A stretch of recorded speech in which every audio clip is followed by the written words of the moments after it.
love doing these things at 4 o'clock in the morning. I love doing these things at 4 o'clock in the morning. Little dust on the mic. I don't clean shit ever. We're going to do an audio test because the headphones are plugged in, so I'm curious if anything got messed up.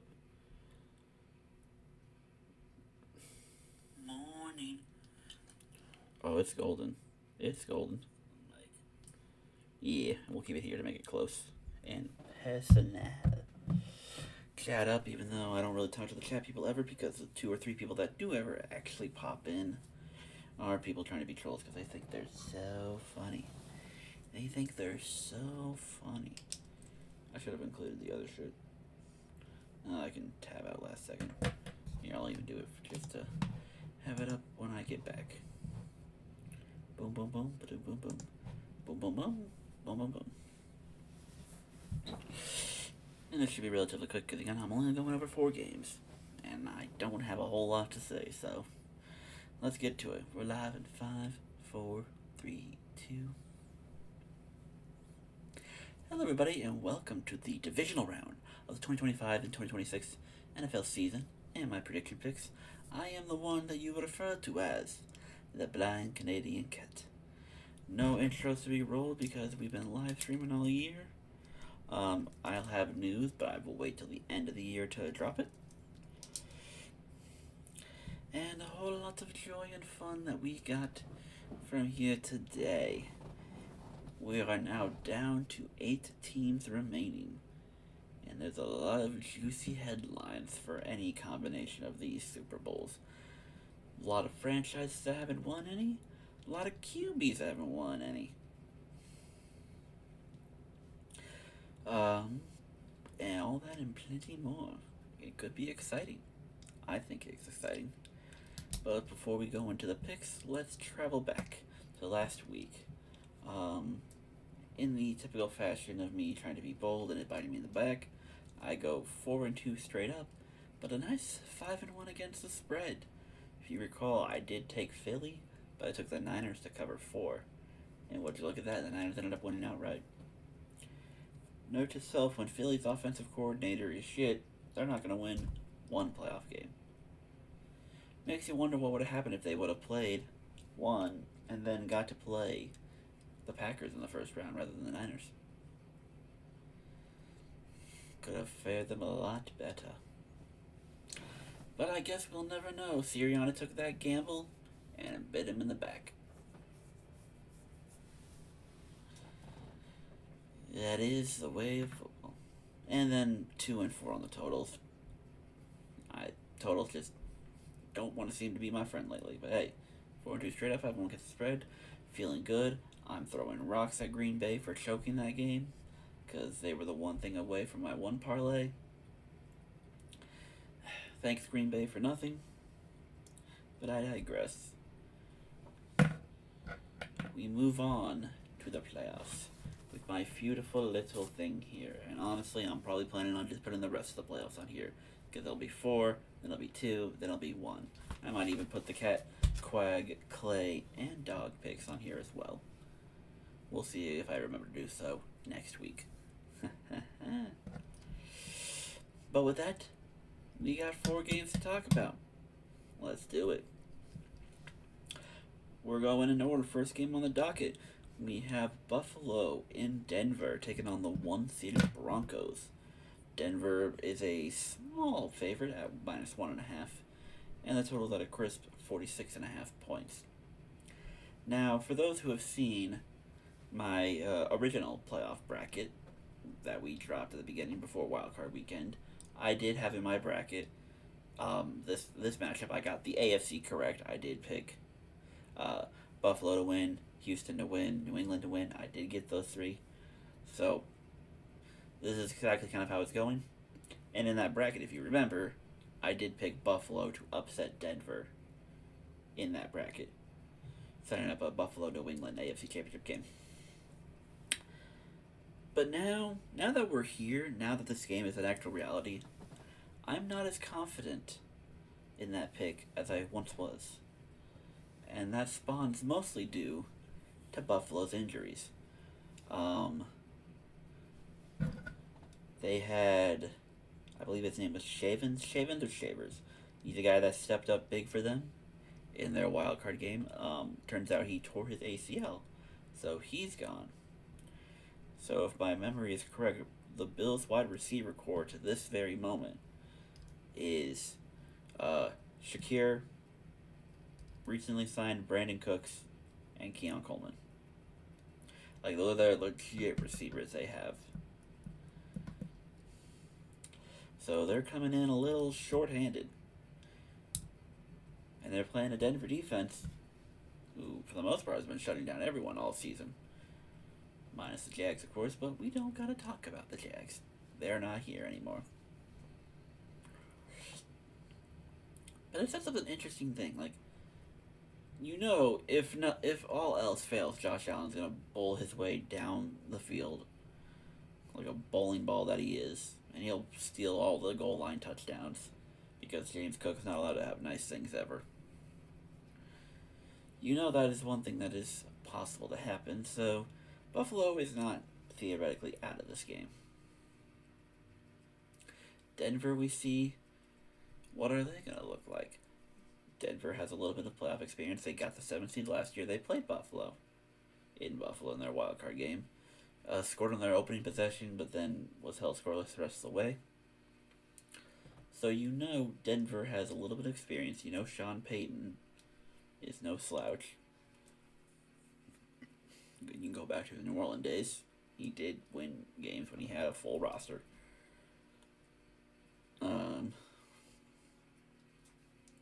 And so there is an experience level to this. I mean, the roster might not be as experienced as Josh Allen and the Buffalo Bills roster, but there is experience within the coach, the organization, and whatever experience they got last year. And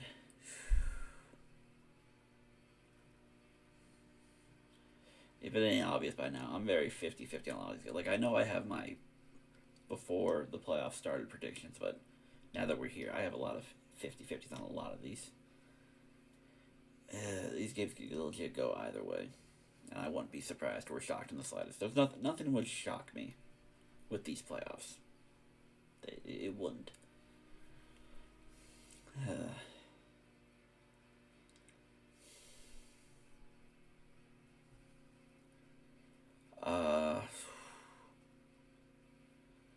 I think for me, it just comes down to how much can Buffalo score. Denver has a scoring inconsistency, but I feel like with home field and a little bit of house money, and again, health, they're a lot healthier than Buffalo right now. Buffalo's Poyer, I think they just ruled out for the rest of the playoffs. So their defense is hurting, their offense is hurting.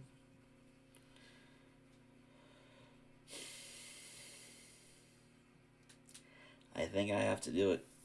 I think I do. By sheer health and luck, maybe. I'm going to take Denver to win this game.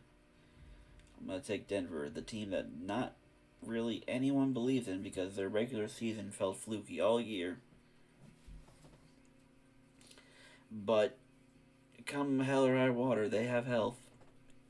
And they're not completely new to the postseason. They do have a little pinch of experience from last year. And it's not that they were bad, they were just clearly undermanned. But now they have more of an advantage. I'm taking Denver to hold on and win this game. Spread's at -1.5. I'm going to lay it because I like Denver and might as well lay the 1.5. This game can go either way. And like I said, especially with my bracket, I wouldn't be surprised if there's bullshit in the air to help Buffalo. Because we need Buffalo to be relevant. Because we want to advertise Josh Allen as this guy. Even though he hasn't really done anything. It's that mysticalness is in the air. But I think injuries are just going to hurt. And all these road games too. I think it's just going to come back to hurt them a bit. And also, you could argue short rest, but I don't think the NFL players themselves care too much going from a Sunday to a Saturday. I don't think they care that much. But yep, give me Denver at home, get the win, move on to host the AFC Championship game. And like I said, total the games at 46.5. Denver's defense, while I do believe in them, I think there have been some cracks here and there. And I think those cracks are enough that I am going to lean on the over in this game. I don't think they're going to keep Josh Allen down. I don't think they're going to keep the Bills' offense down. So I think it's going to come on to Denver's offense themselves to score points and keep this game competitive. And I think they can do it. I think Denver, they have the pieces, they have the talent, and they have the coach. I think they can find a way to get you, 20, 24, 26, 27 points. I think they can do it. So yeah, give me the Broncos to win, cover 1.5, and give me the over in that game. And I guess for the sake of answering the question of the title of the stream, I will Bo-lieve and not Bill-ieve.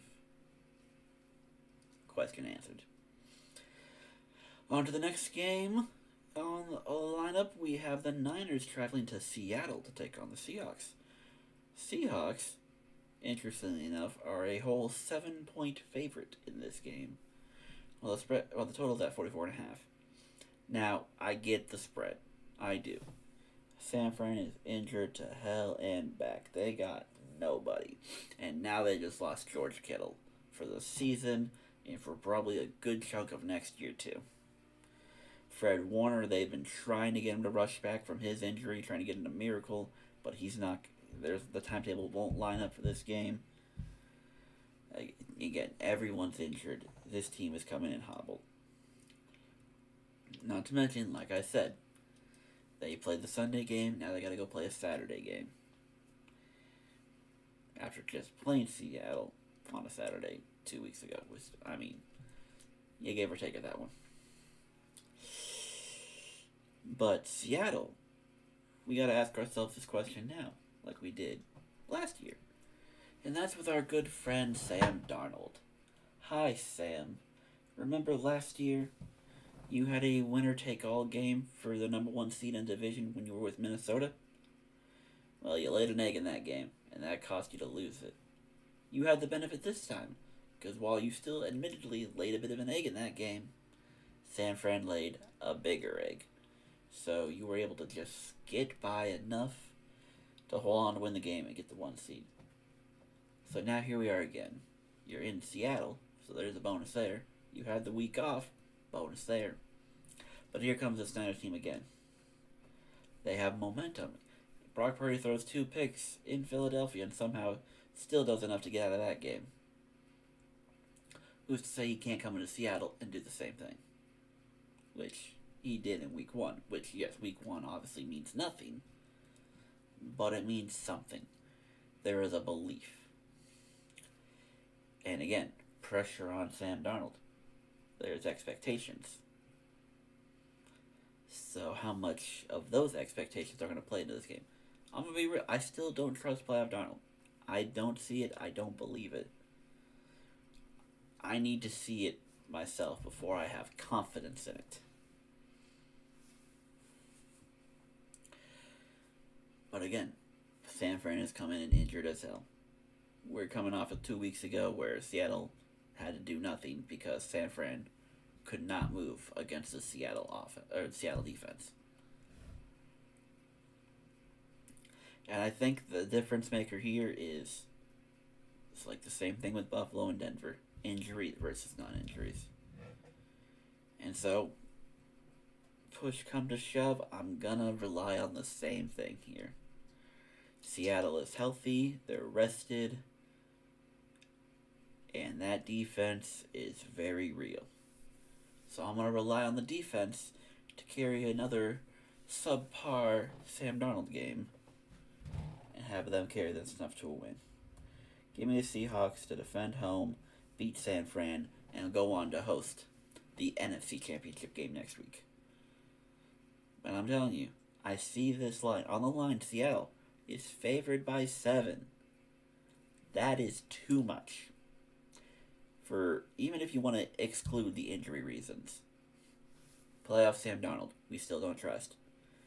That offense last time against the Niners didn't do much. San Francisco, with all the injuries, probably playing with house money. I've already lost track of what I said and haven't said. But, yes. More or less, it comes down to, do I think the Seahawks can win this game? Yes, I believe that their 7 is justified. But I also don't trust them to do much of anything with it. They're only going to get away with it because the Niners are very injured. And that's just how I see it. So Seattle wins, but the Niners will cover. It'll be a close game. It'll be low scoring. It'll be kind of a blah. So when I see 44.5 points on the total, I'm thinking give me the easiest under I'll ever see. Now, can Sam Darnold overcome his demons and have a consistent offensive performance in the playoffs or in high crucial moments? I'm sure he could. But you folks don't know. This is San Fran and Seattle. This is up there with Baltimore, Pittsburgh. They are of that level. So injuries or not, this is going to be a game. This is going to be hard fought. Whatever word you want to use for it, bloody nose, the whole 9 yards. Seattle should win this one, but they're not going to win it comfortably, and they're not going to win it easy. Seahawks win, Niners cover, under 44.5. Next game on our list, we head to the Sunday games. We get the AFC one first. Houston going to New England to take on the Patriots. The Patriots are 3-point favorites at home, and the Texans are 40.5. The total is at 40.5 points. I look at this game and I say, defense. So without even thinking twice, I see that 40.5. I'm going to slam the under as fast as humanly possible. Mike Vrabel, D'Amico Ryans, those defenses, those young offenses, under. Give me that under. But I also give New England the credit on this, that they are smarter, they are aware, they experienced some of their turnover problems against the Chargers. They're going to be like, hey, play smart, play safe. This is a good defense. They'll turn us over, and they just scored 2 defensive touchdowns against Pittsburgh. We're not going to let them do that to us.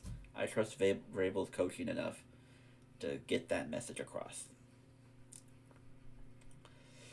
So, a lot of conservative play calling, a lot of let's not punch ourselves in the face or shoot ourselves in the foot. And I think that will lead to the easiest low-scoring game. This shit might be like 10-7 or like 9-6, a final score. Like, this is going to come down to who can be smart. Don't turn over the ball. Play safe, play smart.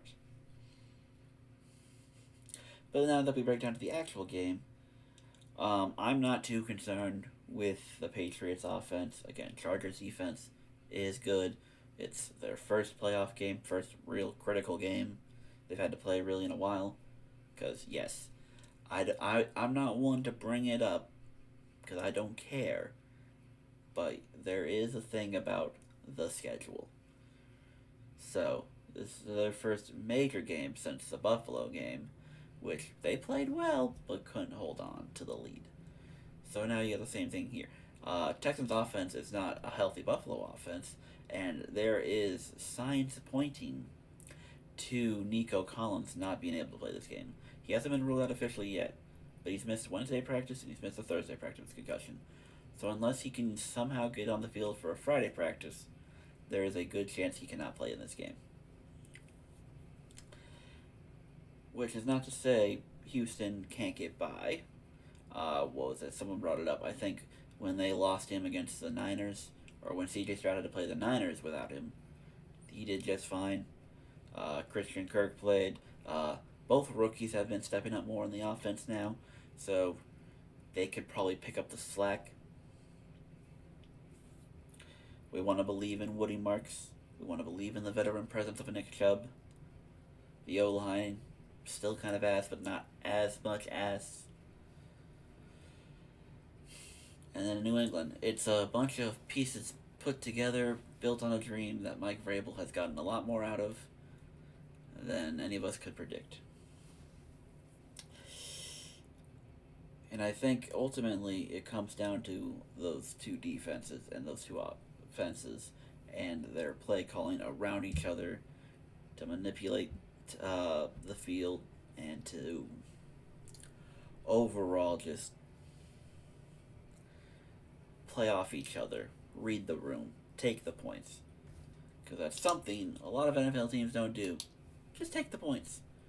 This is going to be a low scoring game, so if you got a field goal, if you're inside the 30 and you got a good field goal, take the field goal. Take 3. It'll be much better for you. And I think that'll play a big role here. I don't know if it's just history or if it's just a multitude of other things, but my mind tells me to lean New England, and I'm going to keep trusting my gut with there. I'm going to lean New England to hold on to a gritty, low-scoring game at home. And I think that home field does play a role into it. So New England win on the line, it's -3. You take them, you take the points, and like I said, easy under. Houston's building something special, and I think one of these years they'll finally break through. But I love everything New England's done. I've loved it since the start. They've even exceeded my expectations. And I think with the home field for this game as well, with the extra experience from last week, they'll learn, they'll adapt, and they'll be smart. I trust Vrabel to have the guys ready to eke out a very tense game.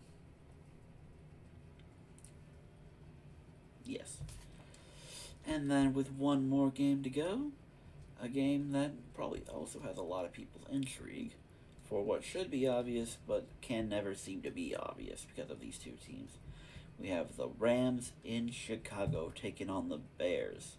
Now the Bears, the 2 seed, yet again, as a home team, are the underdogs. They have the Rams listed as 3.5-point favorites, and the total a high 48.5.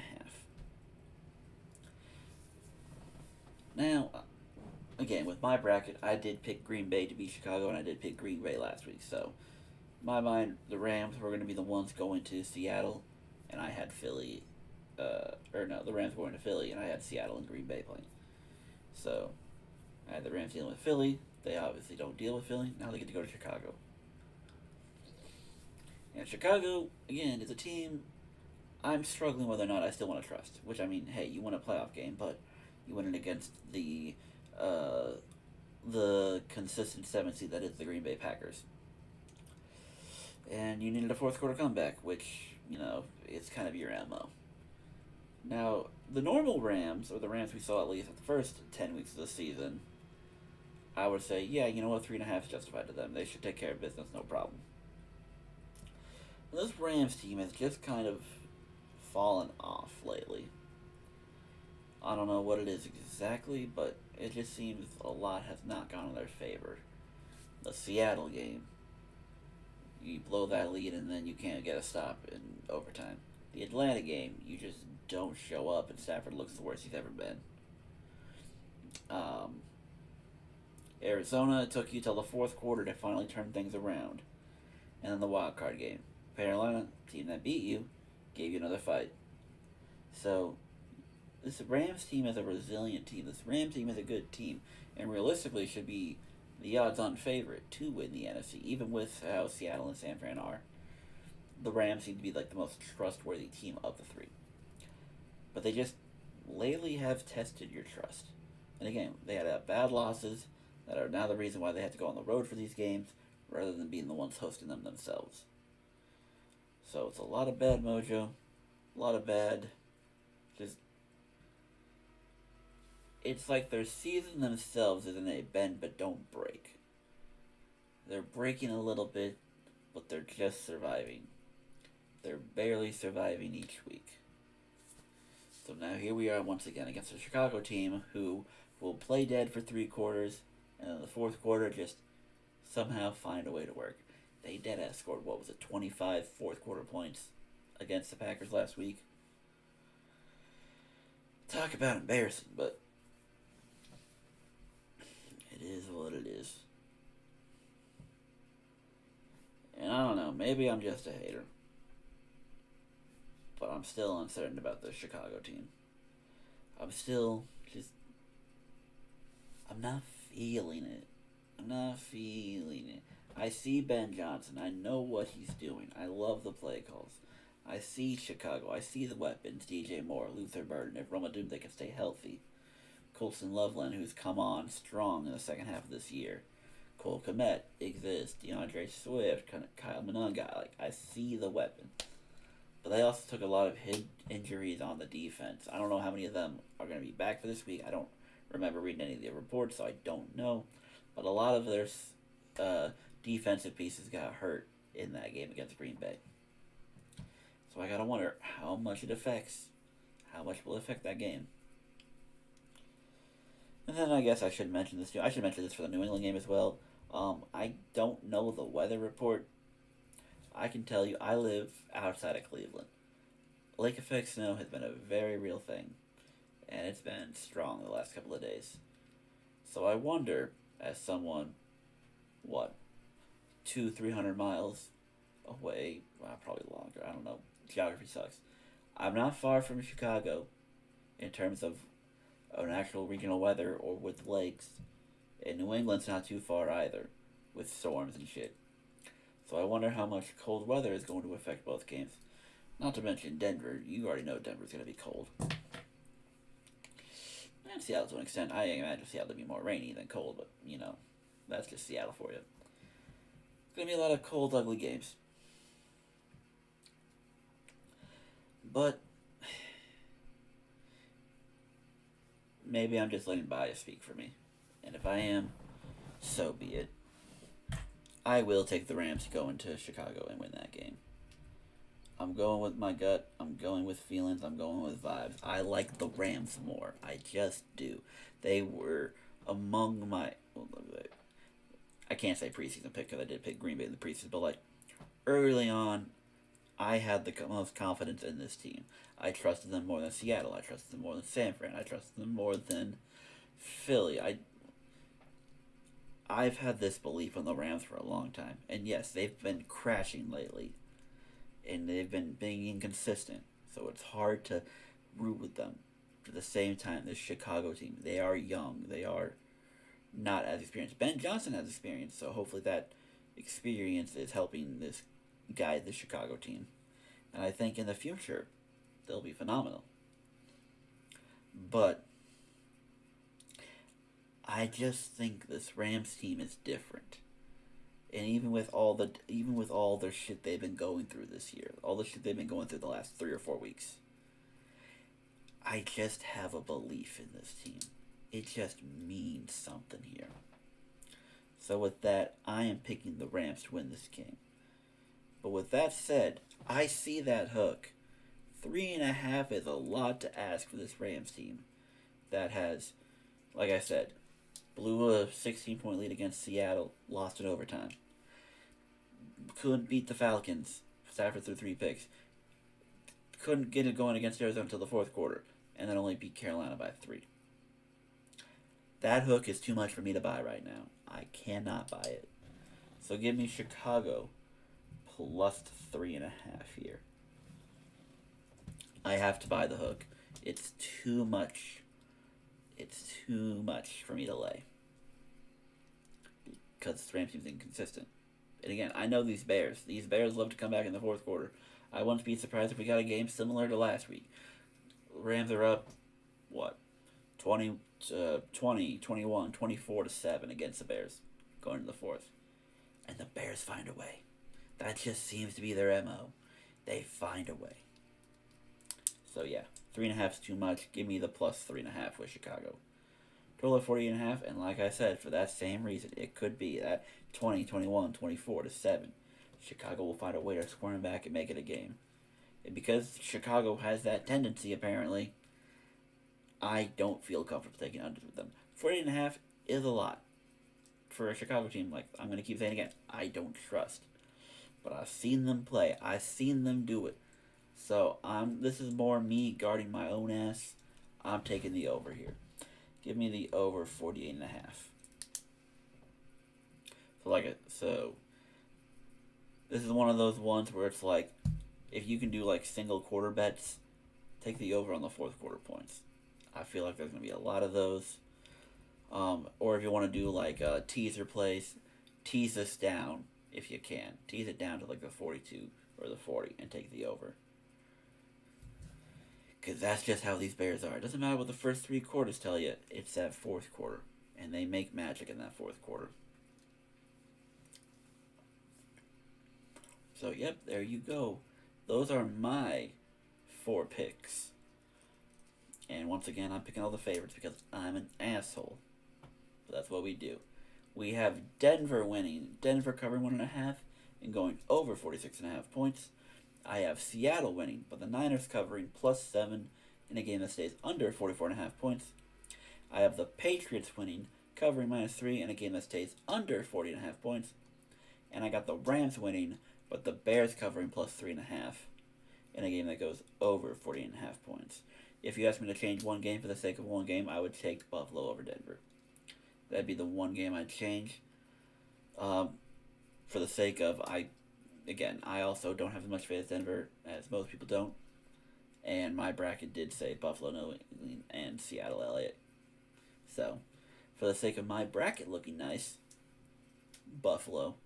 For the sake of my picks, Denver. For the sake of me being an angry Ravens fan that doesn't want Josh Allen to succeed, so that way Lamar will be the same forever and forever. Yeah, you already know how it is. But hey, I like parity. So if parity deems that I get Buffalo and Chicago in the Super Bowl, then hey, I will sign up for parity. But until then, that is it for these picks. My picks finalized say New England at Denver, Rams at Seahawks. Would be a fun conference championship week. But a lot of familiar faces. So, it is what it is. That is all for me. Thank you all for tuning in. Thank you all for watching the stream if you watched it live. If not, thank you for watching the video after it goes public. And yeah, you know the drill. Follow me on my Twitter, CanadianCatCP. Instagram, Blind Canadian Cat. Twitch, I don't really use it. Tumblr exists. Blah, blah, blah. All under the Blind Canadian Cat name. It's all the same name. Links will be posted after the stream, and they're on the channel. If you just want to dig, you can find links to them there. And that will be all from me. Thank you all for tuning in. I will catch you next week for the AFC and NFC championship game. Choose peace, accept love, and have big trust. Goodbye, Internet. Whee! Blech.